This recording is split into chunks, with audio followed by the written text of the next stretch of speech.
CSIR की branch central electrochemical research institute जो कि तमिलनाडु में स्थित है, वहां पर डिप्लोमा, बीटेक और आईटीआई वालों के लिए वैकेंसी निकली हुई है।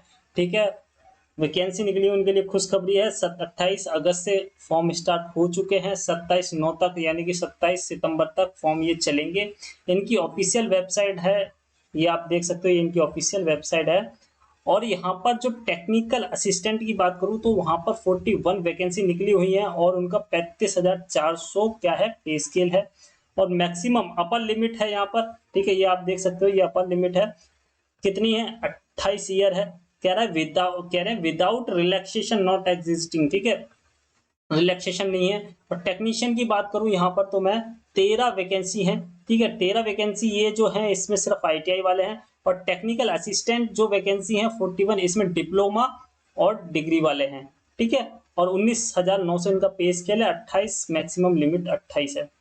और इसमें मैं एक और बात बता दूं, इनमें जो है आपका ये अप्रेंटिसशिप होनी चाहिए 2 ईयर की, या आपको 2 ईयर का फुल टाइम एक्सपीरियंस होना चाहिए, ठीक है, ये यहाँ पर मांगा है। टेक्निकल असिस्टेंट पोजीशन यहाँ पर मैं बात करूँ तो क्लास, ठीक है, 1 क्लास बीएससी चाहिए केमिस्ट्री में। तो ये आप देख सकते हो बीटेक वालों के लिए है। टोटल वैकेंसी यहाँ पर जो है कैटेगरी वाइज डिवाइड कर रखी है, ठीक है। अब मैं सीधे यहाँ पर आता हूँ डिप्लोमा और आईटीआई वालों के लिए, ठीक है।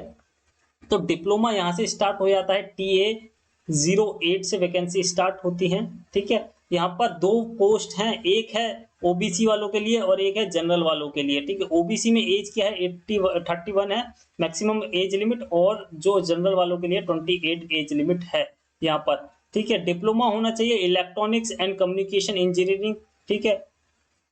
एटलीस्ट 3 ईयर का फुल टाइम ड्यूरेशन का होना चाहिए उनका, at least 2 year full time duration. इस केस ऑफ लेटरल एंट्री जो होती है ना, लेटरल एंट्री जो होती है आईटीआई के बाद डिप्लोमा करते हैं, उनके लिए 2 साल का एक्सपीरियंस, मतलब 2 साल की उनकी आईटीआई होती है, तो वो यहाँ पर बताया गया है, ठीक है। बढ़ता हूँ आगे, और यहाँ पर बताया गया है कि एक्सपीरियंस होना चाहिए, 2 साल का एक्सपीरियंस होना चाहिए, रिलेवेंट जो भी इनका रिलेवेंट एरिया है, फील्ड है, ठीक है। और यहीं पर मैं बात करूं तो यहाँ पर इलेक्ट्रिकल की भी दी गई है, इलेक्ट्रिकल एंड इलेक्ट्रॉनिक्स इंजीनियर। यहाँ पर कितनी 6 पोस्ट दी हुई हैं, ठीक है, डिप्लोमा वालों के लिए ही है। 1 पोस्ट एसटी की है, 2 पोस्ट ओबीसी की हैं, 3 पोस्ट किसकी हैं, जनरल की हैं यहाँ पर, ठीक है। एज आप देख सकते हो, ये एज लिमिट दी हुई है। बाकी एक्सपीरियंस सभी में 2 ईयर का एक्सपीरियंस मांगा है, ठीक है। बढ़ता हूँ आगे, यह है डिप्लोमा इलेक्ट्रॉनिक्स इंस्ट्रूमेंट इंजीनियरिंग की, ठीक है। यहाँ पर 1 पोस्ट है, वो भी ईडब्ल्यूएस की है, 28 ईयर मैक्सिमम एज लिमिट है, और 2 साल का यहाँ पर भी एक्सपीरियंस मांगा हुआ है।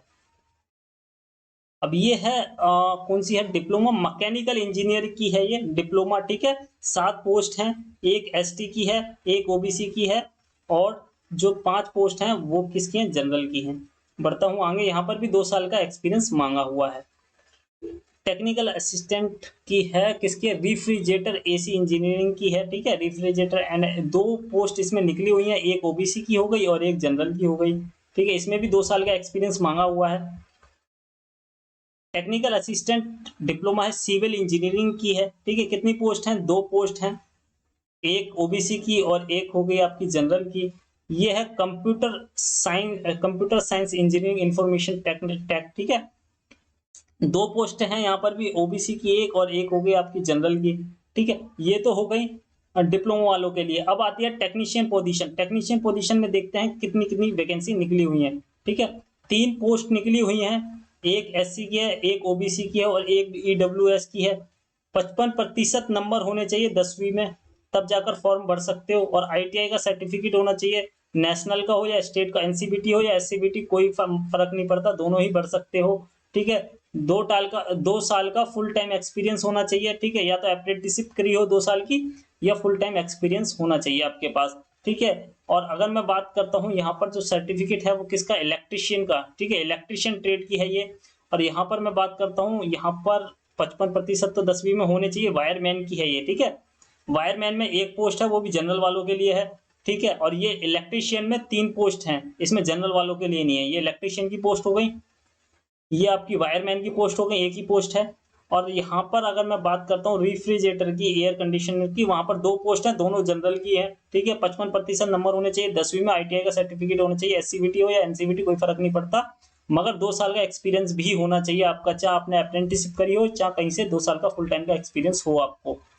वहीं अगर मैं बात करूं फिटर की, तो फिटर में यहाँ पर 3 पोस्ट निकली हुई है, एक OBC है और एक है यहाँ पर जनरल की, ठीक है, और एक है M डॉट पता नहीं क्या स्लैश लगा रखा है, ये बाद में नीचे जाकर के पता चलेगा ये स्टार का क्या मतलब है, ठीक है। और यहाँ पर 55% यहाँ पर भी नंबर होने चाहिए, ITI का सर्टिफिकेट होना चाहिए, NCVT SCVT मायने नहीं रखता, 2 साल का एक्सपीरियंस आपके पास होना चाहिए, ठीक है। अप्रेंटिसशिप की हो या कहीं से 2 साल का एक्सपीरियंस हो आपके पास। एक जनरल की वैकेंसी निकली हुई है, अगर मैं ट्रेड की बात करूँ तो मशीनिस्ट ट्रेड है आपकी, एक जनरल की वैकेंसी है, ठीक है। और सारी क्वालिफिकेशन वही है जो मैं बता चुका हूँ।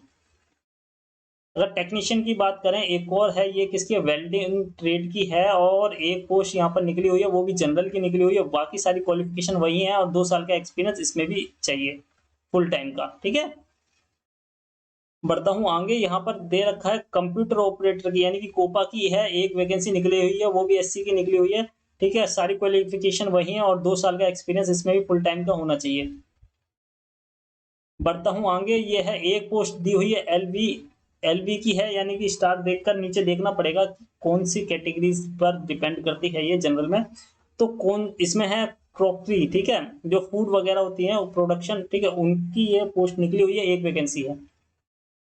टोटल वैकेंसी इतनी है, ठीक है। LV का मतलब हो गया लो विजन, मतलब जो कम देख पाते हैं। मल्टीपल डिसेबिलिटी इन्वॉल्विंग ब्लाइंड, ठीक है, जो मल्टी डिसेबिलिटी होती है देखने में, वो MD जो स्टार लगा हुआ था उसका मतलब ये है यहाँ पर, ठीक है, एक पोस्ट उसकी है। ये वाली 3 पोस्ट है ना, एक OBC की होगी, एक जनरल वालों की होगी, एक जनरल में जो आंखों में जिनकी दिक्कत है उनके लिए हो गई, ठीक है। तो यही है सारी वैकेंसी जो मैं बता चुका हूँ आपको। लास्ट डेट बता दी है, सारी डेट बता दी है, बाकी का फीस वगैरह का देख लेता हूँ मैं, इसका क्या क्राइटेरिया है, ठीक है। इसेंशियल क्वालिफिकेशन यहाँ पर मिनिमम, जो इसेंशियल क्वालिफिकेशन क्या है वो मैं बता चुका हूँ, 55% नंबर होनी चाहिए 10वीं में, ठीक है। और आपका ITI का सर्टिफिकेट NCVT का हो या SCVT का हो, वो डिपेंड नहीं करता है। एज रिलैक्सेशन मैं बता चुका हूँ, ठीक है। बाकी देखते हैं और कुछ है तो, mode of selection, how to apply, ठीक है। एप्लीकेशन फी यहाँ पर बता रखी है कितनी है, 500 है। पेमेंट फी मोबाइल बैंकिंग से कर सकते हो, do not match with the bank transaction refer number, ठीक है। अगर आप बैंक के अकाउंट से करना चाहते हो तो डायरेक्ट यहाँ पर ट्रांसफर कर सकते हो पैसे, ठीक है। बाकी और कुछ इसमें बताने के लिए है नहीं है, बाकी ये जो है आपको मेल करना पड़ेगा,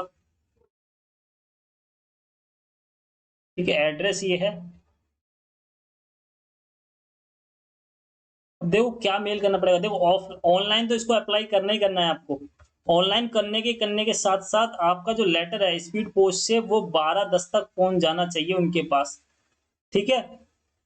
12 अक्टूबर तक उनके पास जो हार्ड कॉपी है वो पहुंच जानी चाहिए एप्लीकेशन की, और जो आप ऑनलाइन हो वो तो आप अप्लाई करोगे ही, ठीक है। दोनों ही मोड से अप्लाई करना है, एक मोड से अप्लाई नहीं करना, दोनों ही मोड से अप्लाई करना है, ठीक है। कई ऑनलाइन अप्लाई कर दो तो ऑफलाइन अप्लाई ना करोगे तो एडमिट कार्ड आपका नहीं आएगा, ठीक है। बाकी यही सारी चीजें थी बताने की, जो मैं बता चुका हूँ, ठीक है। ये आ गया, यहाँ पर आ गया है इनका सिलेबस, किस किस तरीके से पेपर होगा, ठीक है। अगर डिप्लोमा वगैरह की बात करूं, ग्रेजुएशन और डिप्लोमा की बात करूं, तो 200 जो है क्वेश्चन आएंगे और 3 घंटे का पेपर होगा, ठीक है। टाइम अलॉटेड, पहले घंटे में 50 क्वेश्चन आएंगे, मेंटल एबिलिटी चेक करेंगे, ठीक है, जो कि 100 नंबर के होंगे और नेगेटिव मार्किंग नहीं होगी। और सेकंड जो टाइम मिलेगा उसमें 30 मिनट मिलेंगे, ठीक है। इन्होंने टाइम डिवीजन कर रखा है, जनरल अवेयरनेस का मिलेगा और इंग्लिश का मिलेगा, ठीक है। 25-25 क्वेश्चन आएंगे, 75 नंबर के होंगे, इसमें नेगेटिव मार्किंग होगी, 1 नेगेटिव मार्किंग एवरी क्वेश्चन, मतलब 1 नंबर कटेगा एक क्वेश्चन का। और यहाँ पर 90 मिनट, जो लास्ट के 90 मिनट मिलेंगे, इसमें आपका जो भी सब्जेक्ट है उससे 100 नंबर का आएगा, और 300 मतलब 100 क्वेश्चन आएंगे, 300 नंबर के होंगे, और नेगेटिव मार्किंग एक गलत करने पर एक की नेगेटिव मार्किंग होगी, ठीक है। वहीं अगर टेक्नीशियन पोस्ट की बात करूं मैं, तो टेक्नीशियन पोस्ट में ओएमआर बेस्ड पेपर होगा आपका, ठीक है। इंग्लिश हिंदी दोनों में आएगा और एग्जाम का स्टैंडर्ड क्या है, 10वीं पास और 12वीं पास का, ठीक है। और जो क्वेश्चन है वो आएंगे, टोटल क्वेश्चन आएंगे 150 क्वेश्चन आएंगे और 2.5 घंटे का पेपर होगा आपका।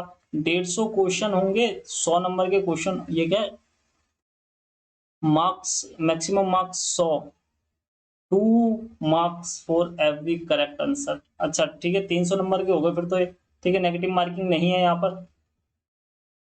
जनरल अवेयर फिर 30 मिनट फिर मिलेंगे आपको, ठीक है। एक पेपर हो जाएगा, फिर उसके बाद 30 मिनट मिलेंगी। 30 मिनट में जनरल अवेयरनेस आ जाएगा, इंग्लिश लैंग्वेज आ जाएगी, ठीक है। 75 नंबर के होंगे और इसमें नेगेटिव मार्किंग होगी, ठीक है। ये बात भी आपको याद रखनी है।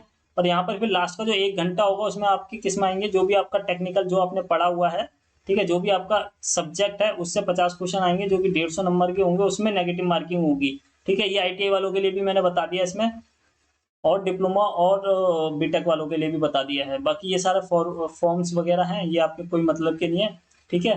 और अगर ये वीडियो अच्छी लगी तो लाइक करना, शेयर करना, सब्सक्राइब करना और दोस्तों के साथ शेयर करना। अच्छा हाँ, इसमें जो इलेक्ट्रिकल का है डिपार्टमेंट, जो इलेक्ट्रिकल की तैयारी कर रहे हैं उनको मैं बता दूं, डीएफसीसीआईएल के जिन्होंने भी फॉर्म भरे हुए हैं उनकी क्लासें यहाँ पर लाइव चलती हैं रात के 10 बजे, ठीक है। बाय बाय, टेक केयर, जय हिंद।